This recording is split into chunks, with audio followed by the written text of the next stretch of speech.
Unfortunately, a lot of people don't get to go to Washington, D.C. and see our founding documents. So many people that I talk to don't know what the Charters of Freedom are. When we explain, they say, oh yeah, I've heard about those. It's very important that the students not only know about the history, but why they should have pride in these documents. Back in 2011, my wife and I were up in Washington, D.C. visiting with some congressmen and some of the organizations up there.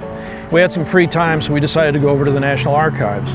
You walk through these big bronze gates into this rotunda, and there are the founding documents over on the other side of the room.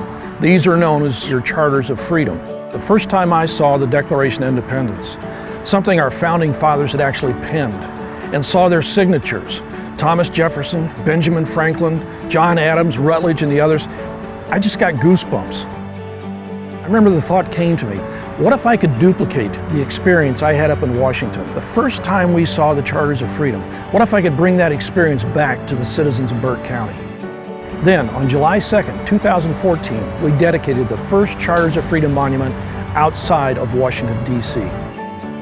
From an educational standpoint, for our children to actually see it within their home counties, be able to touch it, feel it, and view it, it's a huge deal for veterans as well as for our children.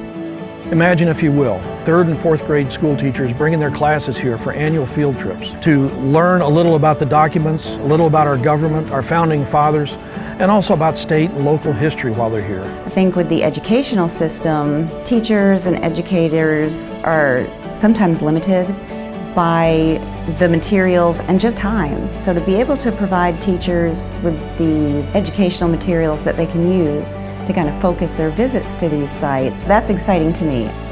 When they talk of their Charters of Freedom in their hometown, remembering that their 4th grade school teacher took them down and taught them about the Constitution and the Bill of Rights and the Declaration of Independence.